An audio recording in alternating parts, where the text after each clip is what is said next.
Hey guys, tonight we're going way, way back. Tens of thousands of years ago, before cities, before writing, before even the idea of comfort. It's cold, so cold that your breath turns to crystals before your lips. You're standing on a vast white plain, wind cutting across your face like tiny shards of glass. Somewhere beyond that ridge, the ground trembles. That's not thunder, that's something alive, something enormous. You're about to meet the reason your ancestors didn't need gym memberships, because they spent their days trying not to be crushed by 10 tons of mammoth muscle. You'd probably last, 15 minutes out here? 10, if you're lucky. So, before you get comfortable, take a moment to like the video and subscribe, but only if you genuinely enjoy what I do here.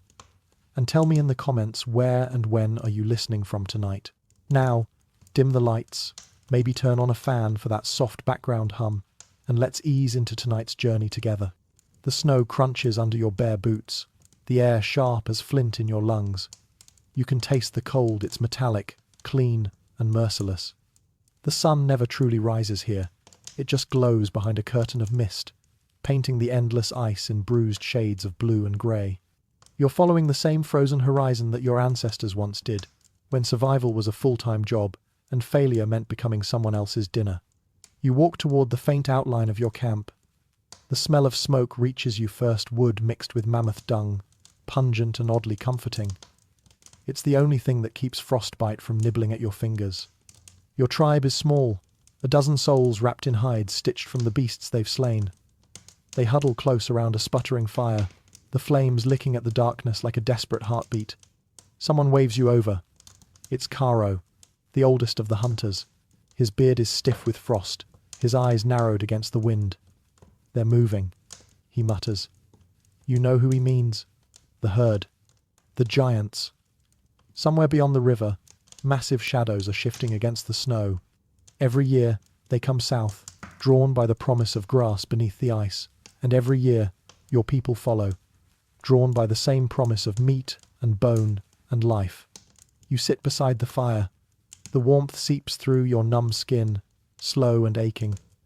Sparks rise into the night and vanish among the stars. For a moment, there's peace. The crackle of burning wood, the rhythmic breathing of those around you. Then, someone begins to hum low, melodic, almost like the wind itself. It's a hunting song, passed down for generations. The words are simple. Find the giant, take its spirit, feed the fire. The youngest child, barely old enough to hold a stone tool, stares into the flames. His eyes widen when he hears the rumble far away, a sound that seems to roll up from the earth itself. It's deeper than thunder, older than fear. The mammoths are near. You think of what's coming. The long trek across ice. The traps, the spears, the coordination it takes for humans, tiny, fragile humans, to bring down a walking fortress of hair and tusk. There's no room for mistakes. One misstep, and you're nothing but a red stain in the snow. Still, you can't help but feel awe. These giants are ancient, wise in a way you can't explain. Some hunters believe the mammoths speak to the wind. Others say they remember every spear ever thrown their way. The shaman insists, each hunt is a pact. Take what you need, leave what you must. Break that balance, and the cold will swallow you whole. You glance at the horizon again. The light flickers as clouds drift across the half-moon. In the dimness, your imagination paints shapes, massive, shaggy silhouettes swaying in the distance. For a heartbeat, you wonder if you're staring at the end of the world or its beginning. Caro stirs the fire with a bone stick, eyes reflecting the glow. Tomorrow, he says softly, we follow the tracks. The words hang heavy in the air. No one speaks after that. The only sound is the whisper of snowflakes landing on your fur hood, the sigh of wind between the tents. You pull your hide tighter and close your eyes. The cold is patient. It waits for you to slip, but so are you. Sleep comes slow, wrapping you in fragments of dreams, thundering footsteps, flashes of tusks, the smell of blood and steam. Somewhere in that haze, you think you hear laughter, deep and echoing. Maybe it's just the wind. Maybe it's something older. The fire pops. A spark lands near your face, briefly illuminating your breath. You're alive. For now. Tomorrow, you'll step into the white unknown again, following tracks that lead straight into history. And the mammoths, they'll be waiting. The night fades into a pale dawn, though the sun never quite commits to rising. It just hangs there, a dim coin behind veils of drifting frost. You stir beneath your heavy hide blanket, feeling the stiffness in your limbs, the ache that never fully leaves. Every joint is a reminder that this world was not designed for comfort. It was built to test you. When you push aside the tent flap, the wind greets you like an old enemy, biting, relentless and personal. Your breath ghosts away into the cold. The rest of the tribe is already awake. Figures move through the fog like spirits gathering spears, scraping ice off sleds, murmuring short, clipped words that sound like cracking wood. The hunt begins today. Caro stands near the fire pit, crouched over a slab of stone. He's sharpening a spearhead, each stroke slow and deliberate. Sparks jump and die instantly in the snow. He doesn't look up when you approach. "We'll move when the light strengthens," he says. His voice is rough as the ground itself. The giants passed near the ravine. We found broken trees. You picture it, their enormous bodies brushing through the world like gods too big for the earth. Trees don't fall in their way, they bend and shatter. The thought makes your stomach tighten, not just from fear but from something stranger. Anticipation. Someone tosses you a piece of dried meat last week's kill, hard as bone. You chew it slowly, feeling it soften with your breath. Around you, the hunters prepare. Each movement has purpose. One woman ties strips of tendon around her spear haft to prevent slipping. Another rubs ash on her cheeks to hide the shine of skin from the mammoth's keen eyes. The children watch in silence, learning through imitation. There are no speeches, no rallying cries, just the steady rhythm of survival. The fire crackles as Caro finally rises. He lifts a smoking branch toward the grey sky and mutters words you only half understand. It's a prayer, old as the snow itself, calling on the spirits of past hunters, those who didn't come back. When he's done, he snaps the branch in two and drops it into the snow. The sound is final. The hunt has begun. You march. The air tastes of iron and breath and old smoke. The tribe moves in a single line, each person stepping where the one before stepped, to avoid the traps the earth itself sometimes hides.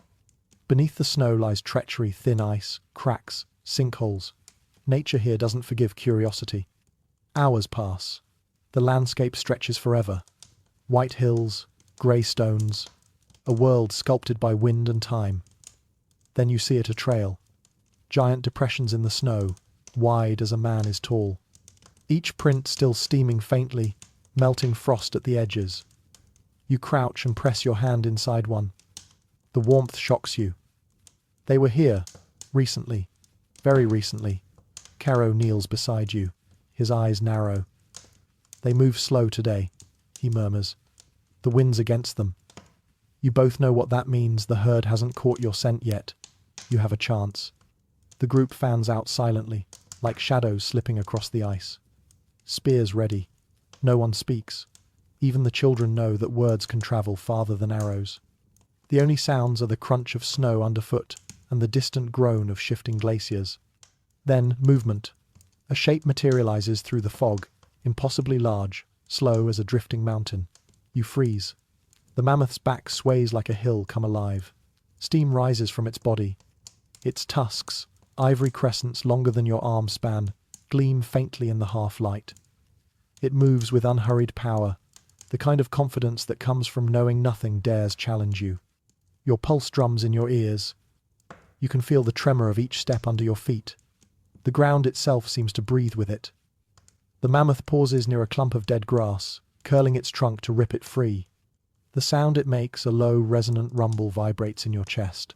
For a moment, awe wins over fear. How could your fragile body ever stand against that? It's like trying to fight a storm. But then you remember hunger, the gnawing emptiness that winter brings.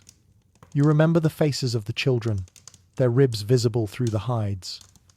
Suddenly, the impossible becomes necessary. Caro signals with his hand. You and the others spread wider, circling downwind. The plan isn't to attack yet.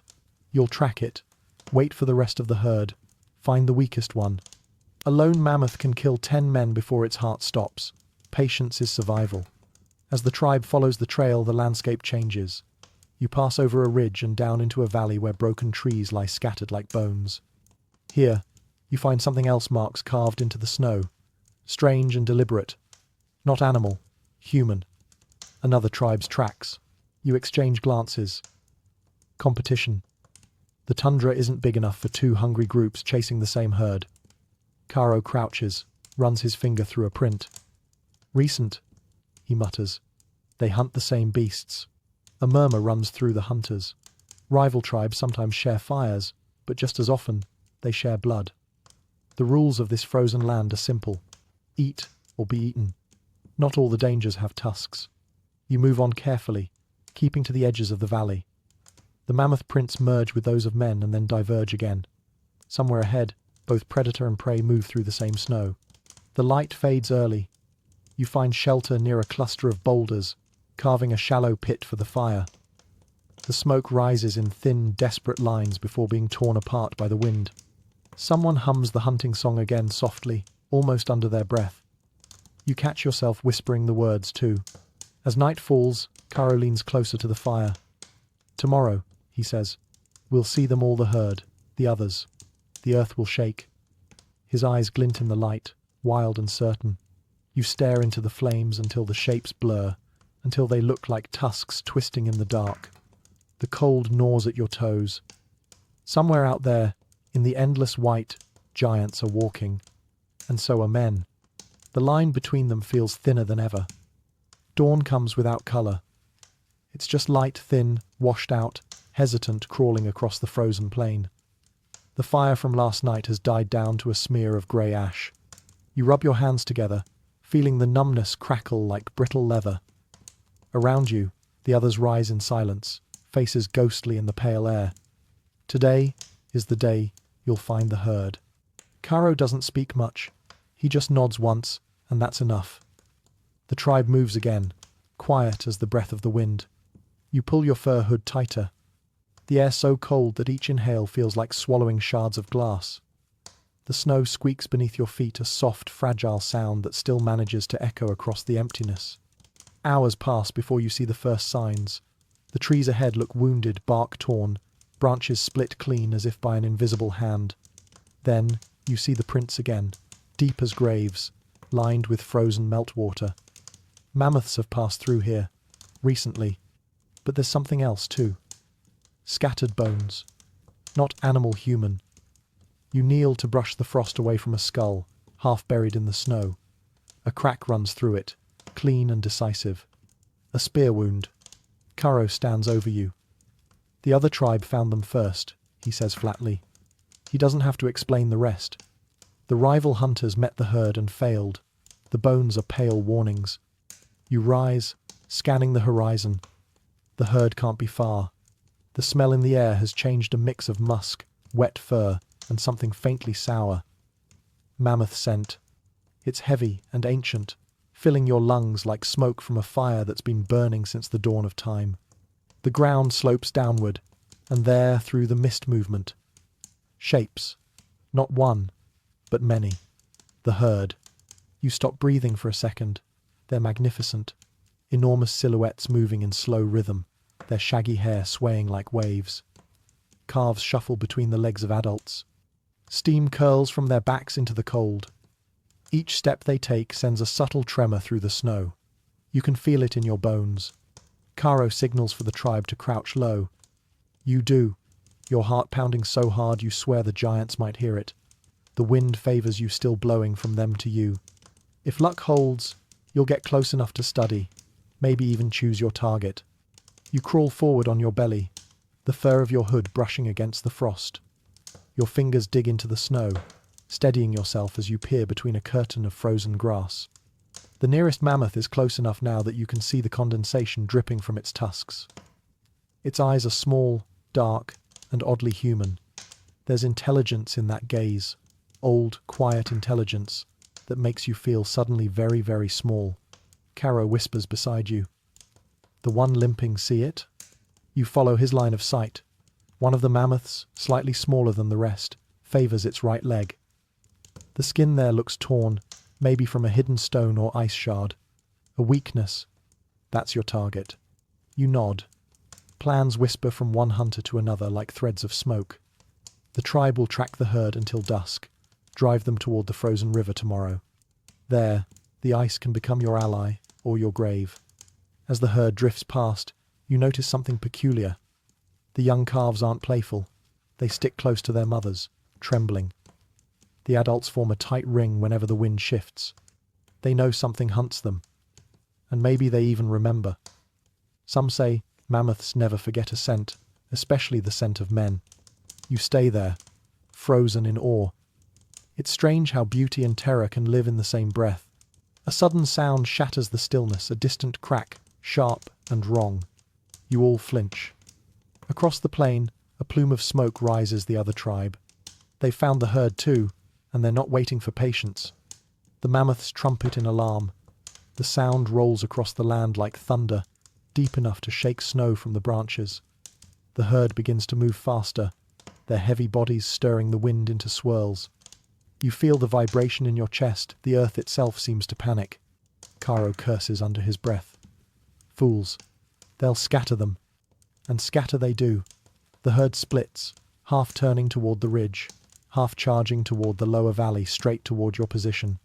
You dive aside as a shadow engulfs you, the rush of heat and sound as several beasts thunder past. The snow explodes beneath their feet. You can barely see through the mist of churned frost and breath. The ground is shaking, alive, roaring. You glimpse eyes vast, gleaming, full of fear and fury before the herd veers away again. One mammoth stumbles briefly, the limping one. Blood splatters the snow. Caro shouts, "Mark it!" You grab a piece of charcoal from your pouch and scrawl a symbol on a nearby rock, a half circle with a jagged line through it.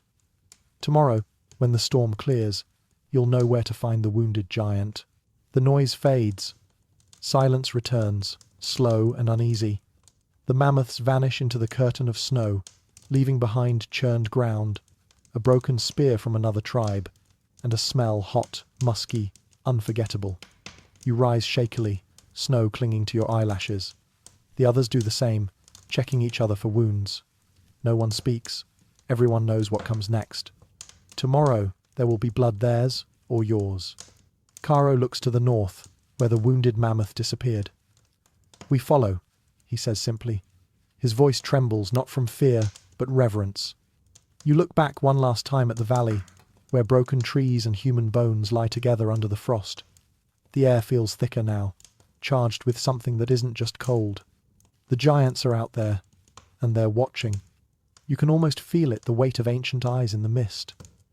The world is white and soundless again, as if the chaos of the herd's stampede never happened. Snow has fallen all night, burying the broken branches and footprints, erasing every trace of struggle. It's cruel how easily the earth forgets what men die for. You wake stiff and sore, half buried in frost. The cold has crept under your hide blanket, numbing you from the skin inward. For a moment, you just lie there, listening to the faint hiss of the wind against your shelter, the soft breathing of those who made it through the night. Then Caro's voice cuts through the stillness. "Up! We move before the sun lies." You know what he means. The light here is tricky, always shifting, always making promises it won't keep. Stay too long in one place and you'll find yourself walking blind when the mist closes in again. The tribe moves with quiet efficiency, breaking down camp in minutes. Spears are checked, ropes coiled, bits of dried meat wrapped in leather pouches. The snow is knee-deep and soft, but you press forward anyway. The only warmth comes from the slow burn of motion. Hours later, you spot the symbol you marked yesterday, half hidden beneath fresh snow, the black streak of charcoal against pale rock. The wounded mammoth went north from here. The tracks are faint now, filled with wind-blown ice, but still readable to trained eyes. You crouch beside them, brushing away frost. The prints drag slightly on one side, the right rear leg. The animal's bleeding more than you hoped. Good and bad news both. Wounded prey is easier to follow, but a wounded mammoth is also the most dangerous thing alive. Caro gestures for silence. Everyone stops moving. The only sound now is your heartbeat. Somewhere ahead, a low groan rolls across the plain. It's not the wind. It's something heavier, rougher, a deep, resonant moan that vibrates through your ribs. You look to Karo, and he nods. It's close. It's close. You tighten your grip on your spear. The tribe fans out, forming a slow arc around the source of the sound.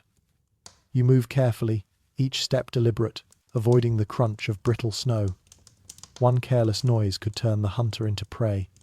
Through the veil of mist, a shape looms, massive and still. You freeze. The mammoth stands in a shallow depression, its flank streaked with dried blood. Its breath steams in ragged bursts, plume after plume dissolving into the cold. Its eyes half close with exhaustion. It's beautiful, even now, especially now. Every hair on its body glitters with frost, turning it into a living sculpture of ice and age. Its tusks curve like crescents toward the pale sky. You could almost forget why you're here. Karo doesn't forget. He raises his hand. The others crouch, readying their spears. You mimic them, fingers trembling not from cold but from something older, fear wrapped around adrenaline. The shaman, small, quiet, wrapped in smoke-stained furs, whispers behind you. He scatters a handful of ash into the wind, muttering a chant. We take, we give. We take, we give. His voice blends with the breath of the air itself. Karo moves first. He signals 3 hunters to circle behind the beast, using the rocks as cover. The rest of you inch closer, one slow heartbeat at a time. The mammoth's ears flick once, twice. It sniffs the air. You hold your breath. The world narrows to this. The rhythm of your pulse, the sting of cold in your nose, the distant creak of ice beneath giant weight. You could count the seconds by the trembling of your own hands. And then a sound. A crack, faint but unmistakable. Someone stepped on ice. The mammoth's head snaps up. It bellows a sound so deep it feels like thunder erupting from the ground. Snow shakes loose from the nearby trees. Your insides twist. The beast wheels around, faster than anything that size should move. Now! Karo shouts. You rise and hurl your spear. The weapon spins through the air, disappearing into a blur of fur and muscle. A heartbeat later, it hits not deep, but enough. The mammoth roars in agony, flinging its head side to side. One tusk sweeps through the air with terrifying force. A hunter doesn't duck in time. The tusk catches him full in the chest, sending him spinning like a rag doll into the snow. Chaos erupts. Spears fly. The mammoth charges. You dive aside as tons of flesh and fury thunder past, the ground shattering under its feet. You feel the wind of its passage tug at your hood. Karo lunges forward, stabbing at the beast's side. Another hunter drives his spear into its flank. Blood gushes hot and steaming onto the snow. The smell of iron fills your nose. The mammoth thrashes, trumpeting in pain, tearing at the air. It rears, hooves flailing, then slams back down. The impact shakes through your bones. A crack echoes ice, giving way beneath it. Back! Karo yells, and everyone stumbles away just as the mammoth's weight collapses a thin crust of frozen ground. One leg plunges deep into a hidden pit of slush. The beast struggles, trumpeting louder, but it's stuck now, half trapped by its own strength. The hunters close in. Spears drive again and again, quick, practiced motions, born of desperation. The mammoth roars one last time, a sound that seems to tear the sky itself, then stills. Steam rises from the wound. The world goes silent except for the heavy panting of the living. You stare at the fallen giant. It looks smaller now somehow. Still enormous, but no longer eternal. Just flesh. Just life. Karo steps forward, touches his forehead to the mammoth's side. We thank you, he whispers. The others do the same, one by one. You follow suit, your hand trembling as it meets the coarse, cold fur. There's warmth still beneath it, the faint echo of a heartbeat fading into nothing. You feel it go. The shaman kneels beside the tusks, murmuring words that no one else understands. Smoke from his breath curls upward, ghostly. The spirit returns, he says, but not without memory. You glance at Karo. He meets your eyes and gives a grim smile. We live another season, he says. If the ice allows. You don't answer. You just look at the blood spreading beneath the body, steaming in the cold. The red melts into white until it's gone, leaving only a stain the snow will soon forget. Somewhere in the distance, another trumpet echoes across the tundra. Another mammoth calling. Morning, maybe. The wind picks up again, colder than before. The air still smells of blood, thick, metallic, and strangely sweet. The snow around the fallen mammoth has turned to slush, tinted pink where steam rises into the grey morning light. You're standing close enough to feel the dying warmth radiate from its side, to see frost melting off its matted fur. It's over, but it doesn't feel like victory. The hunters move in silence, breathing heavy, faces streaked with soot and sweat. No one cheers. That's not how this world works. A kill is never celebration, it's survival on borrowed time. Caro kneels beside the beast, pressing his hand to its forehead. "Forgive us," he whispers. The words drift away on the wind. You can't look away. Its eyes are still open, dark, glassy, reflecting the grey sky. Somewhere behind you, the shaman hums a low, wavering tone. It's not a song of triumph. It's a lullaby for giants. When you finally tear your gaze from the mammoth, the tribe is already at work. They move with grim purpose, knowing the cold won't wait. Knives of flint slice through hide. Steam curls from every cut. The air fills with the wet rhythm of butchery, the scrape of bone, the hiss of breath. You take your place beside a younger hunter rill, who's trying to pry one of the tusks loose. "Careful," you murmur. "It's heavier than you think." He grins, teeth white against the grime on his face. "Heavier than Caro's patience?" You almost laugh. Almost. The sound that escapes your throat is small, tired. Humor's rare here. It's a kind of rebellion against the cold. The tusk finally comes free with a dull crack. You both stumble back, laughing breathlessly as it lands in the snow. It's enormous, curved like the moon. You run your gloved hand along its surface. Smooth, ancient. It'll become tools, weapons, ornaments. Maybe even a story. Meanwhile, the women carve fat from the flanks, piling it into leather sacks. Children gather small bones and drag them toward the sleds. Nothing will be wasted. The meat will be smoked over fire. The hide scraped clean and stretched to dry. Even the stomach will be used to store water when the rivers freeze. Still, something gnaws at you. You glance at the mammoth's face again. The eyes have glazed over completely now, but you could swear just for a second they're watching you. You shake the thought off. Maybe it's the cold. Maybe it's guilt. As the day stretches on, clouds gather again, thick, low, heavy with snow. The wind shifts, and the temperature drops fast. The shaman pauses mid-song, looking up at the sky. "The air moves wrong," he murmurs. Caro frowns. "Storm." The shaman nods slowly. "A big one. By nightfall." The words ripple through the tribe. Work quickens. Meat is bundled, tusks lashed onto sleds, hides wrapped tight. You can feel the pressure in the air now. The storm's approach is almost a soundless roar, distant but unstoppable. By the time the first flakes fall, you're already moving. The sleds creak behind you, pulled by grunting men and women, whose every breath clouds the air like ghosts. The mammoth's remains lie behind, half buried, soon to vanish under white. You trudge through deepening snow, wind biting into any bit of exposed skin. Each gust feels like a slap, sharp and unkind. The storm builds fast. The world shrinks to a circle of grey beyond a few meters. Everything disappears. "Stay close." Caro's voice barely carries over the wind. You try. But the air is alive, screaming, pushing you sideways. Snow lashes your face, turning the ground and sky into one endless blur. You can't tell if you're walking forward or in circles. The rope connecting you to the sled tugs hard. Someone's slipping. You plant your feet and pull, teeth gritted, until the tension steadies again. Visibility drops to nothing. You can't even see your own hands. Just white, white, white. A figure appears out of the storm rill.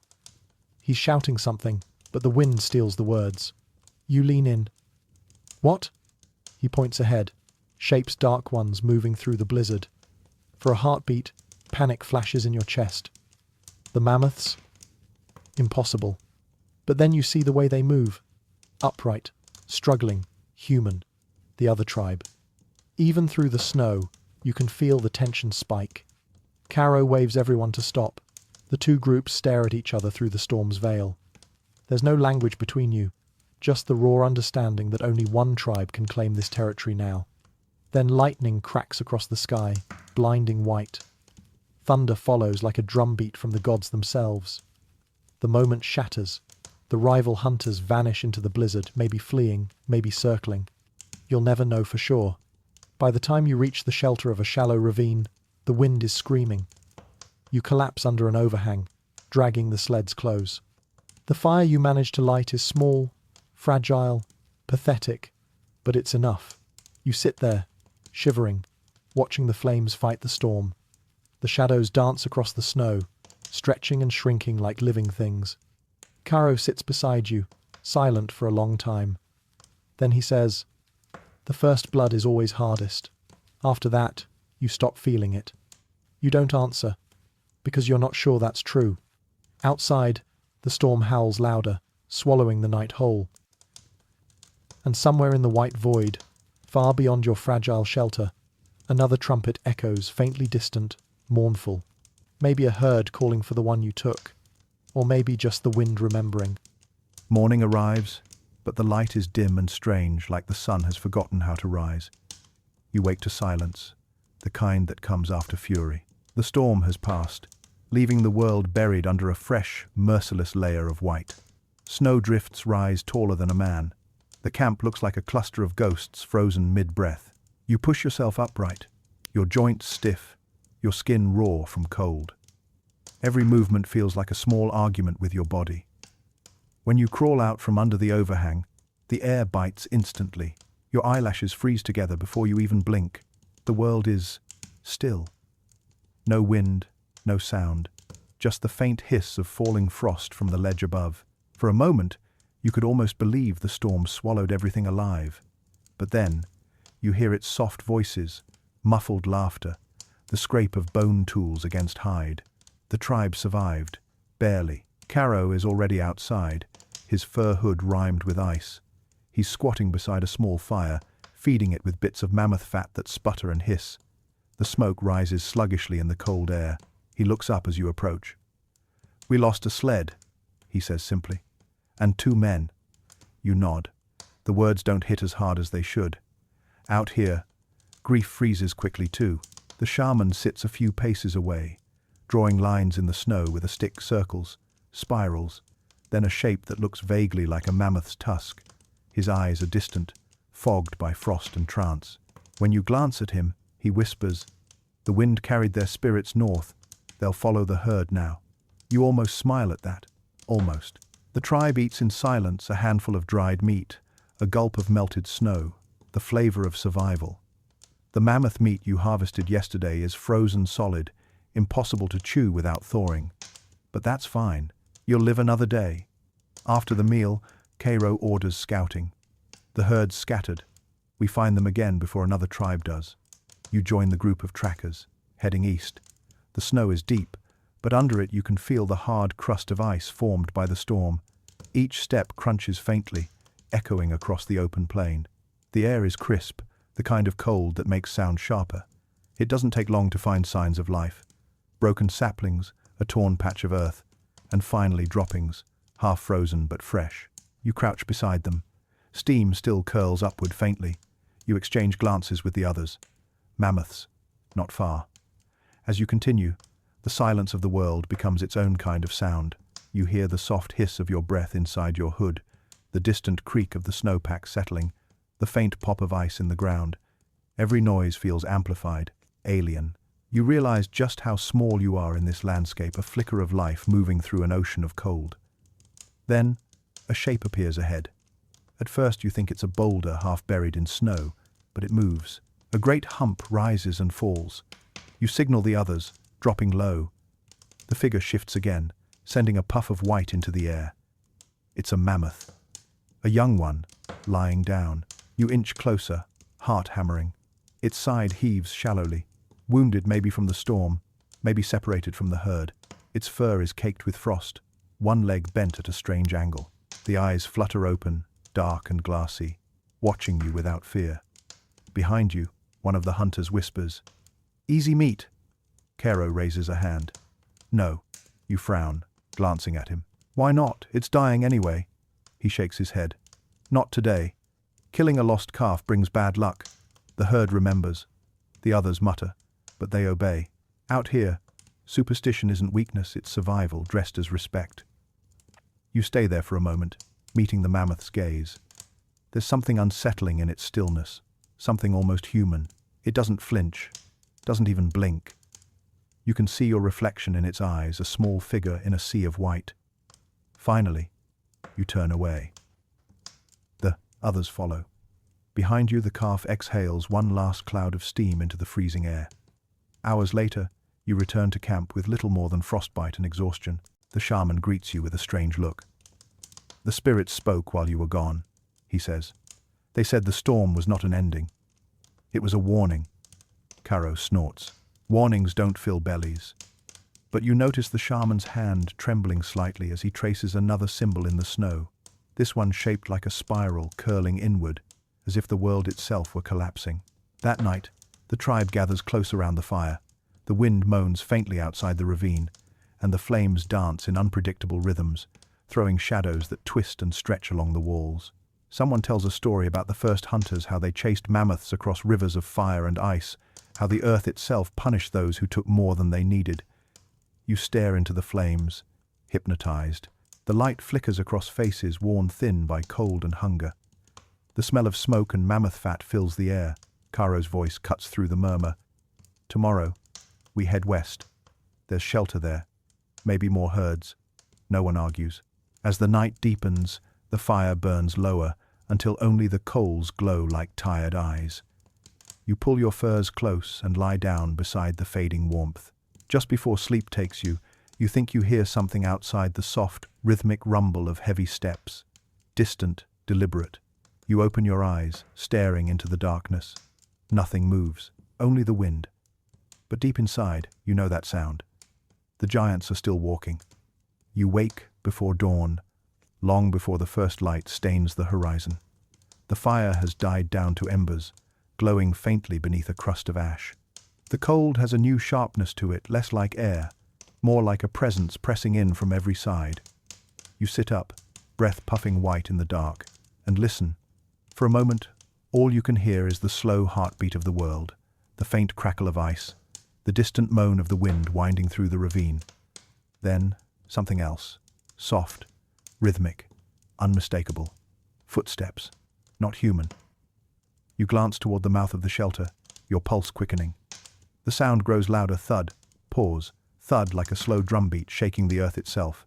You crawl forward and peek through the narrow slit between the rocks. In the pale light of the moon, you see them. A small herd of mammoths, ghostly and silent, trudging across the snow. Frost clings to their fur like silver dust. Their shadows stretch impossibly long, and for a second, you can almost imagine they're not animals at all, but ancient gods passing judgment. One of the calves lags behind, smaller than the rest. You wonder if it's the sibling of the one you saw dying yesterday. You hope it doesn't remember your scent. Behind you, someone stirs. It's Caro. He kneels beside you, following your gaze. "They're close," he whispers. "Too close." You nod. He doesn't need to say more. When mammoths move near a human camp, it's never just coincidence. Either they're fleeing something or they're testing you. By sunrise, the herd is gone, leaving only deep tracks and a few broken trees. But the tribe is restless. The air feels charged, like before lightning strikes. Rill sits sharpening his spear, the sound grating in the tense silence. "They came this way for a reason," he mutters. "Maybe they're leading us." The shaman, who has been quiet since dawn, finally speaks. "Not leading, warning. The land changes. I can feel it." You glance at him. "The storm?" He shakes his head. "No, the ground beneath the ice. It's moving." Caro laughs softly, but it's a humorless sound. "If the ground starts walking, I'll stab that too." A few chuckles ripple through the camp, but they die quickly. You all know there's truth buried somewhere in the shaman's words. This world doesn't stay still. The rivers shift, the ice cracks, the The plains turn to swamp and back again. Every step forward feels like a negotiation with something bigger than you. After breakfast, a thin broth of boiled roots and scraps of meat, you set off westward. The snow is blinding under the clear sky, every reflection stabbing your eyes. You walk for hours, legs heavy, until the horizon darkens with a line of shapes. At first, you think it's another herd, but as you get closer, you realize it's something else. A graveyard. Bones rise from the snow like pale sculptures, ribs, tusks, skulls as big as shelters. Some lie half-buried, others jut upward as if still trying to stand. The air here feels wrong, stiller than usual. Caro approaches one of the massive skulls and lays his hand against it. "Old ones," he murmurs. "Maybe hundreds of seasons." The shaman kneels beside another, running his fingers through the frost, clinging to the bone. "This is where the giants come to die," he says softly. "Every herd has a place like this. You can feel it too, the weight of centuries in the silence, the unspoken memory of creatures that shaped the land with their steps." Rill pokes at a tusk with his spear. "Looks like we're walking on ghosts." You smirk faintly. Then walk quietly. They might still be listening. But even as you joke, something uneasy coils in your stomach. There are no scavengers here, no tracks of wolves or men, just snow, bone, and an endless hush. As you move deeper into the graveyard, you find something stranger. A ring of stones at the center of the field, blackened, with soot. Not natural. A fire pit, ancient, maybe older than your tribe itself. Caro crouches, brushing snow away from a chunk of charcoal. "Someone's been here before?" he says. The shaman nods slowly. "Not someone. Many. This is a place of crossing." "Crossing?" You echo. He draws a line in the snow, then another crossing through it. "Where the living and the dead meet. Hunters and hunted." You don't like the sound of that. Suddenly, a gust of wind rushes through the bones, producing a low, hollow moan. It sounds almost like voices, hundreds of them whispering from beneath the ice. The hairs on your neck rise. Rill curses under his breath. "Let's move. This place isn't right." Caro hesitates, glancing once more at the giant skull beside him. "Take one tusk," he says finally. "For tools, the rest stays." You help the others saw through the ancient bone. It's slow work, your breath fogging with every motion, but eventually, the tusk comes free. It falls into the snow with a dull thud, the sound echoing through the silence like a heartbeat. As you prepare to leave, the shaman lingers behind. You watch him press his palm to the icy ground and whisper something you can't hear. When he stands, his face is pale. "What did you say?" you ask. He doesn't answer, only murmurs, "The earth is restless." The sun begins to set as you leave the graveyard, painting the world in shades of orange and blue. The shadows of the bones stretch long across the snow, reaching after you like fingers. You don't look back. By the time night falls, the campfire crackles again, and the tribe huddles close, speaking little. You lie awake, staring at the stars, cold, distant, unblinking. Somewhere out there, beyond the horizon, the mammoths are still moving. But now, when you think of them, you don't see prey anymore. You see keepers of a world that's slowly fading, one breath at a time. And as you drift towards sleep, you can't shake the thought. Maybe, long after your bones are gone, they'll still be walking, carrying the memory of your footsteps beneath their own. The next morning greets you with a sky so pale it almost glows. A thin fog drifts above the snow, curling between the trees like smoke from an invisible fire. It's too quiet again, no wind, no birds, not even the distant groan of ice.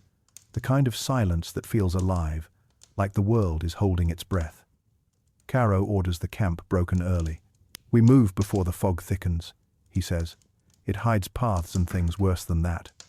You pack quickly, hands numb inside stiff leather gloves. The mammoth tusk from yesterday's graveyard lies lashed to one of the sleds, its smooth surface catching the weak light. It feels like carrying a relic, something you shouldn't have touched. As you march west, the fog deepens, shapes blur, the horizon disappears. Every tree looks the same, and every sound is muffled. The crunch of snow beneath your feet becomes strangely loud, as if it's echoing off unseen walls. After an hour, Caro raises his hand. The line stops. You squint through the mist and there it is. A shape. Huge. Moving slowly ahead of you. Your pulse quickens. Mammoth. But then it shifts, and something feels off. The movement's wrong, stiff, too smooth. You creep closer, heart pounding. The fog parts just enough to reveal what you're really looking at. A statue, carved from stone, half buried in snow. A mammoth, life-sized, trunk curled mid-swing. The surface is pitted with age, cracks running down its flank. Moss clings to its feet, even though nothing should grow here. Rill stares, wide-eyed. Who would make this? The shaman answers softly. Those who came before words. You walk around it slowly, fingers brushing the cold stone. The craftsmanship is too perfect, too deliberate to be chance. There are carvings etched into the base, lines, spirals, and figures of men smaller than your hand, standing before the great beast with raised arms. Worship, maybe, or warning. Caro circles it too, expression unreadable. Why build a mammoth from rock when there are real ones all around? You smile faintly. Maybe they wanted one that didn't run away. The shaman gives you a sharp look, not amused, or one that never dies. You move on, but the image of that stone giant stays with you. Hours later, the fog begins to lift, and you reach the edge of a frozen lake. The ice stretches out like glass, unbroken, gleaming faintly beneath the pale sun. You can see fish frozen mid-motion below the surface, their eyes blank and silver. The tribe sets up camp near the shore. It's the first real flat ground you've seen in days. Firelight soon flickers across the ice, reflections dancing like ghosts under your feet. That night, Caro decides to hunt smaller game. We can't chase mammoths forever, he says. We need food we can carry. You join the group heading toward the trees with spears and slings. The forest feels strange, silent again, except for the crunch of snow underfoot. You catch glimpses of movement between the trunks, shadows that vanish when you turn your head. Eventually, Rill spots something, a herd of deer, thin and restless, their breath misting in the cold. You move carefully, every step measured. You feel the tension rise, that electric stillness before a strike. Then a sound cuts through the air. Not from you. A whistle. High, sharp, human. The deer bolt. You spin, heart leaping. Out of the shadows, figures emerge half hidden by furs and masks of bone. Another tribe. Caro's hand goes to his spear. Stay calm, he says under his breath. The strangers approach slowly, weapons lowered but ready. Their leader steps forward, a woman with hair streaked white despite her youth. Her eyes are the pale grey of winter clouds. She speaks in a language you don't understand, gestures toward the tusk lashed to your sleds. The shaman murmurs. She asks why we took from the graveyard. Caro doesn't answer. His stance shifts, slightly just enough that everyone feels it. You can almost hear the tension hum in the frozen air. The woman takes another step, speaking again, this time more sharply. She points at Caro, then at the ground beneath your feet. She says the dead are restless. The shaman translates softly. She says the tusk carries their anger. Caro laughs once, low and dangerous. Tell her the dead should mind their own business. The shaman hesitates, but the woman doesn't need the translation. She understands tone. Her eyes harden. Before anyone can move, a deep crack echoes across the lake. Then another. The ground shudders. You look down and your blood runs cold. The ice beneath your feet is spider webbing with fractures, spreading outward fast. Move! Caro shouts. Everyone bolts. The rival tribe scatters too, their cries mixing with yours. The lake erupts in chaos, cracking, groaning, splitting open with deafening force. Freezing water surges upward, swallowing sleds and spears alike. You grab Rill's arm and lunge toward the shore, ice breaking behind you with every step. Your boots slip, your hand plunges into water so cold it burns. You drag yourself up, gasping, snow freezing instantly to your skin. When you finally reach solid ground, you collapse, lungs heaving. Behind you, the lake churns, jagged slabs of ice grinding against each other. One of the rival hunters disappears beneath a sheet, the water closing over him without a sound. Caro pulls you to your feet. We're leaving. Now. You don't argue. By the time you make it back to the tree line, the fog has returned thicker this time. swallowing the ruined lake behind you. The shaman limps beside you, muttering a prayer under his breath. What now? You ask quietly. He glances at the tusk, still tied to what's left of a sled. Now, he says, we learn what it wants. You don't sleep that night. Every time the fire pops, it sounds like cracking ice. And somewhere out there in the dark, faint but steady, comes a sound you can't mistake anymore, slow, heavy footsteps on the snow. The giants are following you.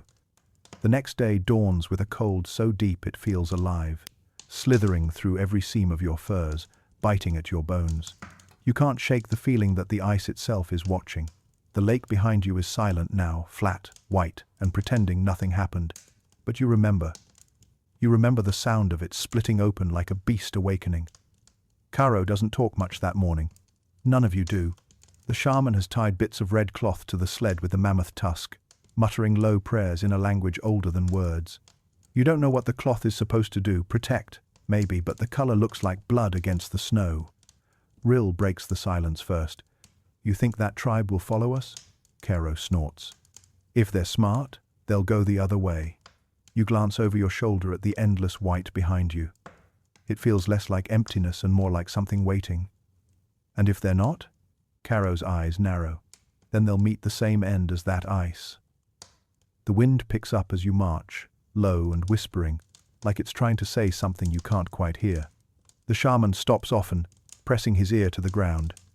Each time, he rises a little paler. The earth hums, he murmurs once, like it's remembering something. You keep walking. By midday, the fog thins, revealing a stretch of land that doesn't look like anything you've seen before. The snow is blackened here, peppered with shards of rock that jut from the ground like broken teeth. It smells faintly of sulfur, sharp, sour, wrong. This was Fireland, the shaman says quietly. Long ago. You blink. Fire? Here? It's hard to imagine heat in a place so frozen. Rill pokes at one of the dark stones with his spear. Fire from the sky. The shaman nods. The gods threw it down in anger. Caro rolls his eyes. Or the mountain spat it up. Either way, it's cold now. But you can tell even he feels uneasy. The ground still radiates a faint warmth, like the memory of heat that refuses to die. As you move through the burnt plain, you start noticing more bones. Not mammoth this time. Smaller, fragile, human. Rill swallows hard. They died here? The shaman nods. Many. They built their fires too close to the god's breath. Caro gestures for the tribe to keep moving. Then we don't stay long. You don't argue. The air feels heavy, thick with the ghosts of things that tried to survive and failed. When the sun starts to fall, painting the world in bruised gold, you reach a ridge overlooking a wide valley. And there, below, you see them, mammoths, dozens. A herd stretched across the snow like moving mountains. Their fur ripples in the wind, their tusks gleaming pale as the moon. The sound of their calls rolls up the valley, low and deep, a music older than your language. For the first time in days, Caro smiles. We found them. The tribe buzzes with energy, quiet but electric. You can feel your own heart quickening, that primal hunger stirring again. This is what you came for. Caro turns to you. Tomorrow, we hunt. The shaman stiffens. Not tomorrow. Caro frowns. Why not? The sky is wrong tonight, the shaman says. Look, you follow his gaze. The sun has slipped below the horizon, and the first stars are out, but they look different. Brighter, sharper. The northern lights shimmer faintly above, twisting in strange green ribbons. Rill grins. Maybe it's a good sign. The shaman shakes his head. Lights like that mean the spirits walk. Caro exhales sharply. Spirits or not, we can't wait. The herd will move by dawn. We strike before they vanish. He looks around at everyone, daring anyone to argue. No one does. As night falls, you set camp on the ridge. Below, the mammoths graze quietly, unaware or perhaps uncaring that death is watching from above. The fire burns low, crackling softly, its glow painting everyone's faces in flickering gold. Caro sits, sharpening his spear, the sound rhythmic, almost soothing. The shaman sits apart, tracing spirals in the dirt again. You notice his hand trembling. When you approach, he doesn't look up. "You've felt it too, haven't you?" he whispers. "Felt what?" "The pull." His eyes flick toward the sled with the tusk. It's not just bone. It remembers the herd. It calls to them. You want to laugh it off, but the air around you feels strange, thicker, charged. You can almost hear something under the crackle of the fire, a faint hum, like the sound of wind through hollow bone. "What happens if they answer?" you ask quietly. He gives you a long, unreadable look. "Then we see who's really hunting who." The fire pops, startling you both. You glance at the others, some already asleep, some sharpening tools, some staring silently into the dark. Above, the lights shimmer brighter, casting ripples of green across the snow. You lie down eventually, wrapping yourself tight against the cold, but sleep won't come easily. The air hums softly, like the earth itself is breathing under you. And when your eyes finally close, you dream not of fire, or ice, or hunger, but of a herd of mammoths moving through mist, their eyes glowing faintly, tusks glinting like crescents of the moon. One turns its massive head toward you, and in the low rumble of its voice, you hear something that chills you to your core. "We remember you." You wake to the kind of cold that feels personal, like the air itself has decided you've lived long enough. The fire is nothing but ash and faint smoke now, barely a ghost of warmth. For a long moment, you don't move. You just lie there, staring at the grey dawn, trying to decide if the dream was just a dream. Then you hear it, the distant rumble of mammoths below the ridge. It's real. Caro's already on his feet, spear in hand, eyes bright. "Up," he says. "It's time." The others stir, groaning softly as they pull on their furs. The shaman moves slower than the rest, his gaze fixed somewhere far away. "The sky burned green last night," he murmurs. "You saw it too. The spirits were watching." Caro doesn't even look at him. Then let them watch. Maybe they'll learn something. You suppress a smile. That's Caro, always pretending defiance is strength. The hunt begins before the sun climbs fully into the sky. The snow squeaks underfoot as you descend into the valley, the air heavy with mist and tension. You move in silence, following Caro's signals, your heart thudding like a drum in your chest. The mammoths are grazing near the edge of a frozen stream, unaware or pretending to be unaware of the shapes creeping toward them through the white. You crouch low, watching. Their size never gets easier to believe. Up close, they're like moving cliffs, fur matted with frost, breath rising in slow clouds. One swings its tusks, sweeping snow aside in lazy arcs. Another trumpets softly, a sound that seems to shake the ground. Caro raises his hand. You grip your spear tighter. Then movement. The wind shifts. One of the mammoths lifts its head, trunk curling as it sniffs the air. Its eyes narrow. Caro hisses, "Now! You break from cover!" The world explodes into chaos.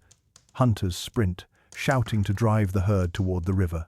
Spears fly sharp flashes of stone and bone against the grey light. The mammoths roar and surge forward, their trumpets echoing like thunder. The ground shakes with every step.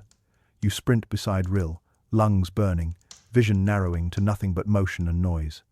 You see Caro drive his spear into a flank, the weapon snapping in half as blood sprays in a hot arc. The mammoth bellows, swinging its trunk wildly. A hunter goes down, just gone, crushed like driftwood under a wave. You throw your spear. It lands true, sinking deep into the shoulder of another mammoth. The sound it makes, half roar, half moan, reverberates through your chest. You feel it more than hear it. "Back! Back!" Caro yells. You stumble away as the wounded mammoth charges, eyes blazing with fury and pain. Snow erupts around you as it crashes through, tusks cutting through the air with terrifying grace. You dive aside, roll, feel the ground tremble as it passes inches from you. When you lift your head, it's over. The beast has fallen, its body heaving, trunk curling weakly. Its breath comes out in ragged bursts, steam rising into the air like smoke from dying fire. The rest of the herd retreats, their calls echoing in the distance, warning, mourning, something in between. You stand there, panting, the spear still slick in your hand. The silence that follows feels unnatural. Karo approaches the dying mammoth slowly. His face is unreadable. "End it," he says quietly. You hesitate. Then you nod. The strike is quick. Merciful, if such a thing exists here. The giant exhales one final time, and the valley falls still. For a long moment, no one speaks. Then, as if remembering you're still alive, the tribe begins to move. Knives come out. Fires are lit. The smell of blood and smoke fills the air. You help skin the beast, hands moving automatically. But inside, something's off. The air feels heavier than before. You can hear the shaman chanting softly somewhere behind you, his voice low and trembling. When you glance at him, you see his eyes reflecting the green, shimmer still lingering faintly in the sky. He's staring at the mammoth's body, not with reverence, but with fear. "What is it?" you ask quietly. He answers without looking at you. "They shouldn't have come this far south. The ice drives them, yes, but something else follows." You frown. "Follows?" He nods. "A shadow that doesn't belong to the sun." Before you can ask more, Rill calls out, "Hey, come see this." You and Kero walk over. He's kneeling near the mammoth's head, brushing snow from its fur. Beneath the thick hair, something gleams, a mark, carved deep into the hide, not by claw or rock, but by hand. It's a spiral, etched carefully, the same shape the shaman's been drawing in the snow for days. Karo's voice is low. "What in the hell is that?" The shaman joins you, face pale. He touches the mark gently, then jerks his hand back as if burned. "The same sign from the graveyard," he whispers. "It's spreading." You feel the air shift. A faint tremor ripples through the ground, small but real. Snow sifts down from the cliffs around you. Everyone goes still. Karo looks up sharply. "Earthquake?" The shaman shakes his head slowly. "No." Another tremor, stronger this time, then another. You turn toward the horizon. Through the mist, through the haze of blood and fire, you see movement, huge shapes far off, marching through the white. At first, you think they're more mammoths, but they're too many, too big. Their shadows stretch impossibly long against the snow. The ground hums beneath your feet. The shaman whispers, voice barely audible. They've heard the call. And this time, when the wind moves, it sounds almost like words low, drawn out and ancient. "We remember you." For a long time, no one breathes.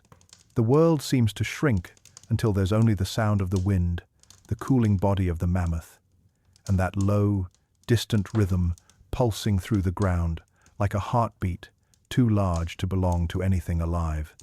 Karo's the first to move. He snatches up his remaining spear, his jaw tight. "We leave. Now." But the shaman doesn't move. He's staring toward the horizon, eyes wide, as if seeing something no one else can. "You can't run from this," he whispers. "They'll find us. They always do." Rill spits into the snow, shaking his head. "You've been breathing too much smoke, old man." You wish you could agree. But your stomach twists with something you can't name. The air feels wrong, charged, electric, the way it feels just before lightning hits a tree. The shadows on the horizon don't vanish. They move, slow, deliberate. And there's something else, something about the rhythm of their motion, too regular to be natural. You've watched mammoths move your whole life. They lumber, sway, flow. These shapes march. You grip your knife tighter. Those aren't mammoths. Karo glances at you, face hardening. Then we definitely leave. The tribe packs in silence. Bundles of meat, tusks, what tools you can carry. The shaman mutters a prayer as he sprinkles ash over the fallen giant's face, his words cracking like dry leaves. "Forgive us, old one. We didn't know what we called down. By the time you're ready to move, the mist has thickened. The air hums faintly now, like a distant drumbeat buried beneath the wind. You climb the ridge, snow crunching beneath your boots, the valley fading behind you. But as you reach the crest, you can't help looking back, and you see them silhouettes emerging through the fog. Huge. Not mammoths. Taller, leaner. Their shapes shimmer, like heat over stone. One turns its head slightly, and for an instant, you swear you see a face human, almost but stretched, elongated, the eyes hollow. Then the mist swallows it again, You blink hard. Maybe it's just the cold. Maybe your eyes are tired. The shaman doesn't look back. He just murmurs, "The ones who walked before." Caro grabs his arm roughly. "You're not helping anyone with riddles. Move." The shaman jerks free, but his gaze stays fixed ahead. "If we move without offering, the ground will take what it's owed." Rill laughs dryly. "Then maybe it'll take you first." The tension is thick enough to chew, but Caro makes the call, and you follow. The tribe pushes through the snow, heading south. The sky has gone from grey to bruised purple, heavy with more storm. Hours pass. The sound from the valley doesn't fade. Sometimes it even seems closer. By nightfall, you reach a half-frozen river. You make camp reluctantly, too exhausted to go farther. Fires flicker, smoke trailing thin into the icy dark. You sit with your back against a rock, watching sparks drift into the night. Rill sits beside you, silent for a long while. Finally, he mutters, "You think the old man's right?" You shrug. "About what?" "About them. The things." You hesitate. "I don't know. I just know I don't want to find out." He chuckles softly. "Fair." A gust of wind blows, carrying with it a faint, low moan. You both freeze. It's coming from upriver. Caro stands instantly, spear in hand. "Stay here," he orders, then starts toward the sound with two others. You wait, heart hammering. Minutes stretch like hours, then shouting. You run. When you reach them, Caro's standing over something half buried in snow. Not a person, not an animal, a structure. You kneel beside him. The thing looks ancient, stone blocks fused together with ice and time. Strange carvings spiral along its surface, the same shape etched into the mammoth's hide. Rill breathes. "It's built? Not by us," Caro mutters. The shaman catches up, panting. When he sees it, his face drains of color. "No, not this far south." You look at him sharply. "You've seen this before?" "In the far north," he says softly. "Buried in the ice. We thought the cold kept them sleeping." Caro frowns. "Them?" He doesn't answer. He just runs his fingers over the stone. The carvings pulse faintly under his touch, like veins lit from within. The ground beneath you vibrates again, stronger this time. The ice on the river cracks with a sharp report, echoing through the trees. Everyone backs away. And then, faintly, from deep inside the stone, something moves. A sound, like breath drawn after ages of silence. You step back, heart in your throat. What did you do? The shaman's eyes glisten in the firelight. "It's not me," he whispers. "It's remembering." The air hums louder, almost a tone now low, resonant. Snow begins to fall, but the flakes twist oddly, swirling around the structure instead of settling. Caro grabs your shoulder. "We're leaving. Now." You don't argue. The tribe scatters into the storm, fires left burning behind you.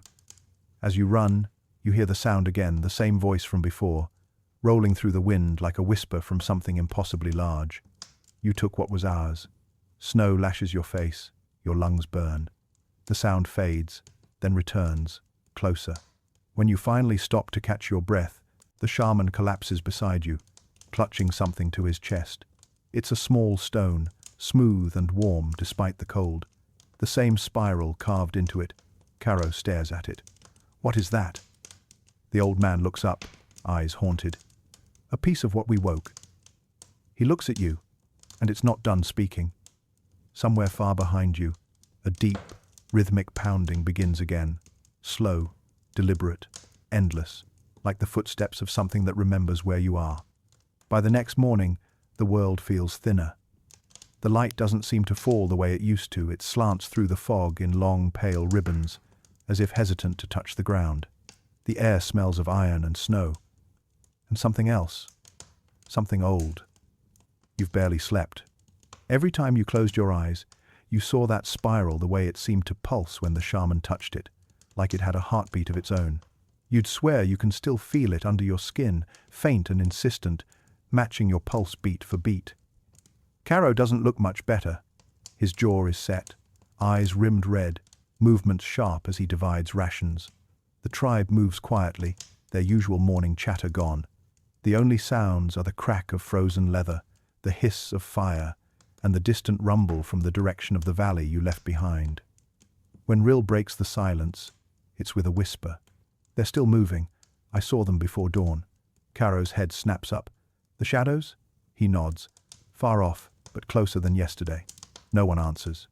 The shaman sits by himself, humming softly, rocking back and forth. The stone he took from the ruins rests in his lap, still faintly warm despite the cold. You glance at it again, unease prickling the back of your neck. You should throw that thing away. He looks up at you, eyes glassy. You don't throw away a voice once it starts speaking. You grimace. You mean whispering nightmares? He chuckles softly, but it's not a pleasant sound. You'll hear it too, soon enough. Caro strides over, crouches in front of him. If that rock puts the tribe in danger, it goes. Now. The old man shakes his head. It's not the danger. It's the warning. Caro's hand twitches toward his knife. You're out of warnings, old man. You step between them. Enough. We can't waste time fighting each other. Caro stares at you for a long moment, then stands abruptly. Fine. We move. South. Keep the river on our right. You march until your legs ache, through forests draped in frost and across plains so wide it feels like walking through the sky. The sound from the north follows, sometimes soft, sometimes like thunder, but it never fades completely. As the sun begins to set, the land changes. You find signs of something strange. Stones placed in deliberate rows, circles carved into the earth, bones arranged like symbols. Not animals, Rill mutters, crouching by one. Too neat. The shaman runs his fingers through the dirt. These weren't made by us. Caro scowls. Then who? Those who hunted before the ice came. You glance around. You mean other people? He tilts his head. People, yes, though not as we are. The wind howls suddenly, tearing through the clearing like laughter. Snow swirls upward, forming spirals, dozens of them, mirroring the shape carved into the mammoth's hide, the stone, and now the earth beneath your feet. Rill stumbles back. Okay, that's enough for me. I'm done with magic dirt. You can't even argue. Every hair on your arms is standing up. The air buzzes faintly, like before a storm, except there's no lightning, no clouds, just that strange, humming energy, as if the earth itself is remembering something painful. Then, through the wind, you hear voices, faint, layered, like whispers carried from a distance so vast they've forgotten their meaning. You catch fragments. Cold took us. Warmth betrayed us. You still eat from our bones. You spin around, but there's no one there. Just the trees, the snow, the wind. Caro raises his spear. Move! Now! You run. The whispers follow. Not loud, never loud, but constant. Like they're under your skin now, behind your eyes. You stumble once, nearly falling, and for a split second, the world flashes white. And you see people, but not. Faces too long, eyes too large, walking through snow that burns instead of freezes. They carry tools of light, not stone, and behind them towers of ice that breathe. Then it's gone. You're on your knees, gasping, hands buried in the snow. Rill is beside you, shaking you. Hey, hey! You just froze up. You blink. I saw them. He frowns. Who? The ones before. The shaman is watching you now, silent, unreadable. It's waking you, he murmurs. Good. Maybe it will listen. You want to ask what he means, but Caro cuts in. We're not waiting to find out. We push through the night if we have to. You keep moving. Hours later, you spot the glow of firelight ahead, a cavern, half hidden by ice. Shelter, finally. Inside, it's warmer, the walls glittering with crystals. The tribe collapses around the flames, exhausted. But you can't sleep. There's a faint hum in the walls. A rhythm, not quite sound, more like the memory of sound. You trace your fingers along the stone and realize the pattern of the crystals isn't random. They form spirals, dozens of them, overlapping. When you pull your hand back, there's warmth on your skin like something pressed against the other side of the wall. You whisper, "Who are you?" The answer isn't a word, it's an image. The valley again, but filled not with snow, but with fire and smoke. Mammoths running, not hunted, but fleeing. And among them, figures moving through the flames, carrying the same stones the shaman now holds. The last image before it fades is one of those figures turning its eyes, meeting yours. It has your face. You stumble back, shaking, heart pounding. Outside, the storm howls louder, and from somewhere deep within the ice, a low, steady drumbeat begins again. Boom, boom, boom. It matches your heartbeat exactly. You don't tell anyone what you saw. Not Caro, not Rill, not even the shaman. You just sit by the fire, pretending to sleep while your heart refuses to slow. That image your face on something not human won't fade. Every time you close your eyes, it stares back at you from behind the eyelids, calm and ancient and unbearably sad. By morning, the storm has quieted, leaving the world blank and bright. Snow stretches endlessly in all directions, smooth as bone. The light hurts your eyes. You move out first, boots crunching through the thin crust of ice, the tribe following in silence. For a while, everything feels almost normal again. The sound from the north has dulled, and the sun, pale and weak as it is, brings a little warmth. You almost start to believe you've outrun whatever was following. Then you find the footprints, massive. Not mammoth too long, too narrow. They press deep into the snow, each one perfectly spaced, each print ending in an odd curve, like a crescent. Rill whistles under his breath. That's not good. Caro crouches beside one, running his hand along the edge. How long ago? The shaman answers without looking. Last night. Maybe less. Caro straightens, spear ready. So they're close. They were close before you woke, the old man says softly. They just didn't need to be seen. You scan the horizon. There's nothing. Just endless white. But your gut twists anyway. You've hunted things that stalk before the patience in their silence. The deliberate waiting, and this feels exactly like that. By midday, you reach a stretch of ground that doesn't look right. The snow is melted in strange, circular patches, steaming faintly. Beneath the frost, the earth glows faintly amber. Fire? Rill asks. The shaman shakes his head. No, memory. Caro glares. If you don't stop speaking in riddles, I swear. But you're not listening. You've crouched beside one of the glowing patches. The soil is glassy to the touch, smooth like cooled lava, and under it something moves. You jerk your hand back. Something's under there, you say. Before Caro can respond, the ground trembles. The glowing circles pulse, once, twice, and then crack open. Light bursts upward, blinding white. The snow around you melts instantly, steam roaring into the air. You fall backward, shielding your eyes. And then you hear it voices again, louder this time, layered and echoing like they're coming from every direction at once.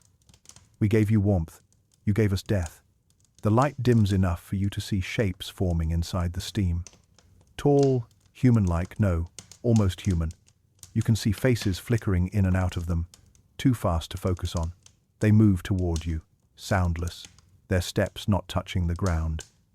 Caro roars, thrusting his spear into the nearest one. The weapon passes through like smoke. The figure tilts its head as if curious, then reaches out and touches his chest. Caro screams, "You grab him and drag him back." The skin under his shirt glows faintly where the thing touched him, light spreading like veins of fire. Rill is shouting something, throwing rocks, swinging a burning branch. The flames pass through the shapes harmlessly. The shaman stands still, eyes closed, the stone in his hands glowing brighter than before. Then, suddenly, he screams. The sound is not human, it's deep and raw, like the earth crying out. The figures stop.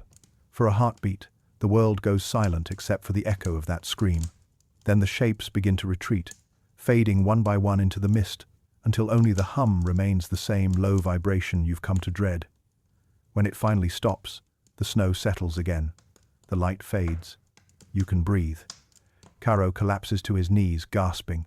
The glowing under his skin has dimmed, but not disappeared. His pulse beats erratically, fast and weak. You turn to the shaman. What was that? He's shaking, blood dripping from his nose. They remember the betrayal. They thought you were us. You blink. Us? The ones who lived before. He looks at you then, really looks, as though seeing something familiar. You carry their face. Your stomach lurches. That's not possible. He just smiles faintly. You think time moves only forward. It moves like the river forward above, backward below. Rill throws up his hands. Fantastic. We're haunted by time itself. Caro struggles to stand, his voice ragged. We keep moving. If they can find us once, they'll do it again.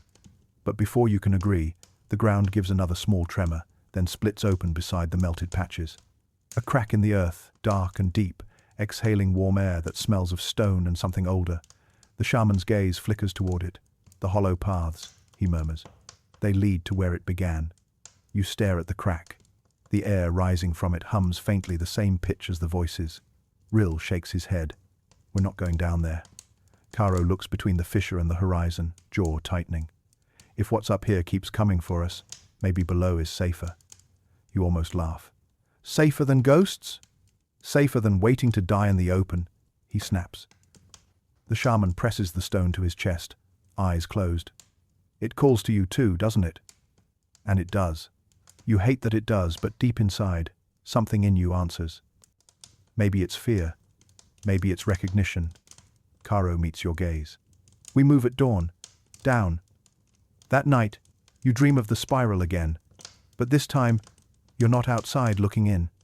You're inside it, falling endlessly. The walls made of light and bone and memory. And somewhere far below, something waits with open arms. When you wake, the hum hasn't stopped. It's louder now. The ground beneath you feels alive. Ban da noi. The dawn that follows isn't golden or bright, it just happens, quietly, like light trying to remember how to exist.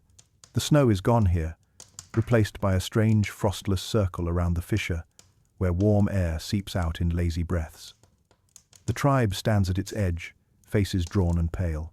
You can feel it from where you are, the slow, pulsing rhythm from below. A heartbeat older than language. Rill tosses a rock into the crack. It falls for a long time before hitting something with a wet, distant thud.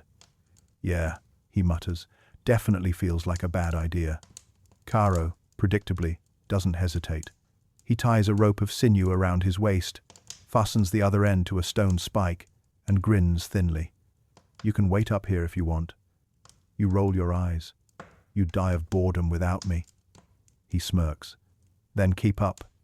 The shaman watches you both with the look of someone who's already seen the ending. Once you go down, the world above will stop remembering you, he murmurs. Rill snorts. Good. It's not much of a world anyway. But his hands are trembling as he checks his knife. The descent begins slow. The air grows heavier the farther you go, thick with moisture and the faint metallic tang of Earth's blood. The walls glow faintly, veins of mineral running through them, pulsing with that same deep hum. The deeper you go, the warmer it gets. Soon your breath no longer clouds, and the fur on your shoulders feels suffocating. Caro glances down, sweat streaking the dirt on his face. Smells like a forge down here. You nod, like the world's still being made. The shaman's voice drifts down from above. Not made. Remembered. You ignore that and keep climbing. After what feels like an hour, the fissure opens suddenly into a vast chamber. The ceiling glows with streaks of amber light, and the floor is smooth stone, polished as if worn by countless feet. But the real shock isn't the scale. It's the carvings. They cover everything, the walls, the floor, even the ceiling. Spirals, circles, and figures that look almost human. The style is older than anything you've ever seen, but precise, purposeful. Rill breathes. How old do you think this is? Caro runs his fingers along a carved handprint twice the size of his own. Older than words. You step closer to the wall. The carvings seem to shimmer when the light hits them, not gold, not stone, but something in between. And among them, you recognize faces, not detailed, but familiar shapes. The slope of a nose, the curve of a jaw. One looks almost exactly like Caro, another like the shaman, and another unmistakably you. Rill notices too. Okay, no. Nope, that's not funny. You stare at your likeness on the wall, cold sweat prickling your neck. This can't be real. It's memory, the shaman says as he descends the last few meters. This place remembers the ones who came before, the ones who made the first hunt. Caro looks around.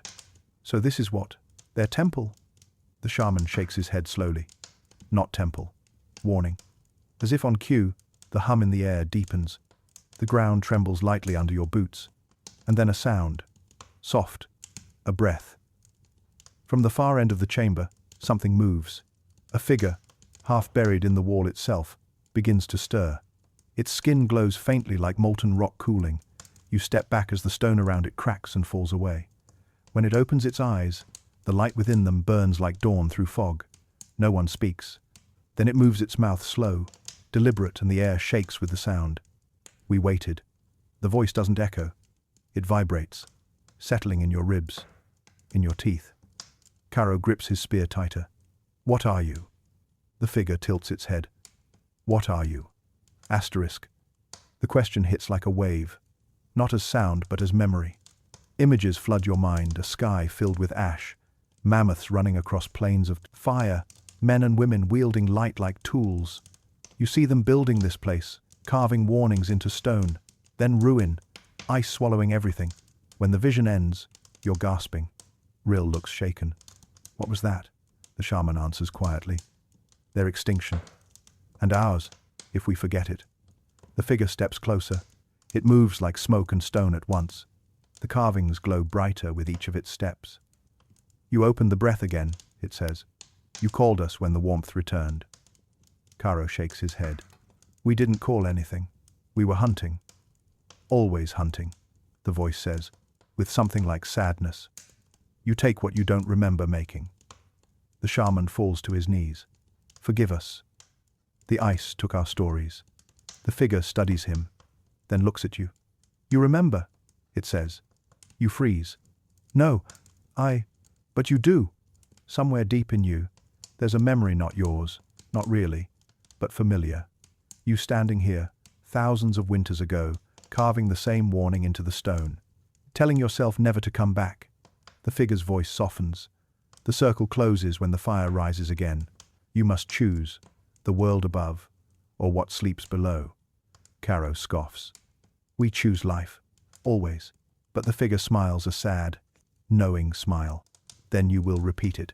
The ground shakes harder now, dust raining from the ceiling. The hum grows louder, sharper, almost a roar. You shout over it. What's happening? The shaman's eyes widen. It's opening the path. The floor splits, light flooding up from the cracks.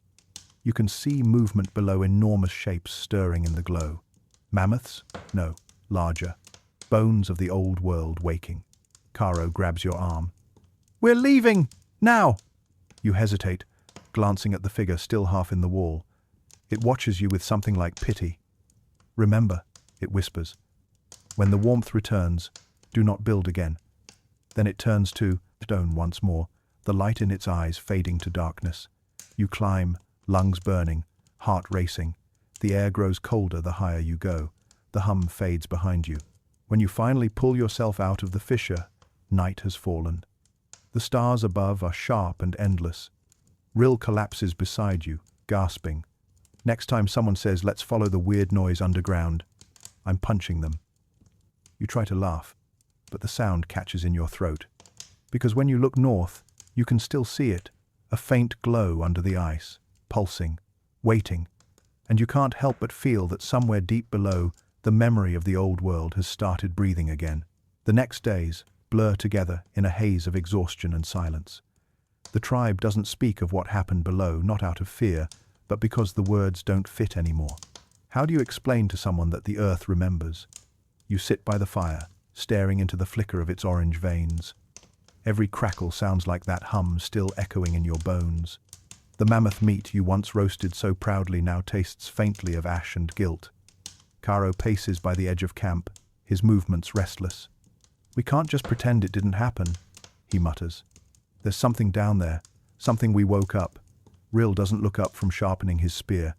Then let's put it back to sleep. The shaman shakes his head. It cannot be killed, not like a beast. It is memory.